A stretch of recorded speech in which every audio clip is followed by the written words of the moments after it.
קוראים לי דניאל גלבוע, אני חיילת בת 19 מפתח תקווה, ונחטפתי ב7 באוקטובר מבסיס נחל עוז.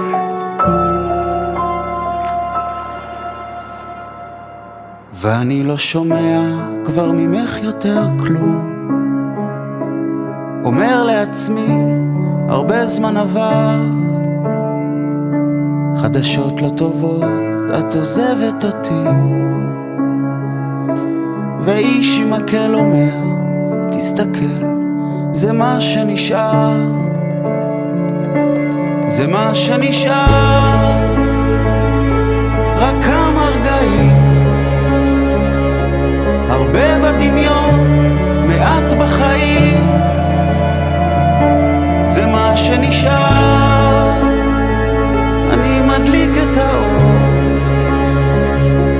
אומר לעצמי מחר זה מחר, מחר היא תחזור. ואתם משפחה שלי, אני לא עוד לא מתגעגעת לכם, אוהבת אתכם, אמא, אבא, תנו לי וואגו. אני מבקשת שאתם חזקים ותעשו כל מה שאתם יכולים כדי להחזיר אותי הביתה כל לילה לחיים. באופן כללי הכל עוד לא פתור, השמיים כחולים אבל מה עם השאר? האיש שלך שוב הולך לאיבוד, להקה מתוקה שרה על מועקה, זה מה שנשאר, זה מה שנשאר, רק כמה רגעים,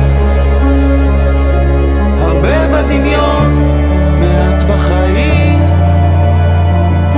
זה מה שנשאר, אני מדליק את האור,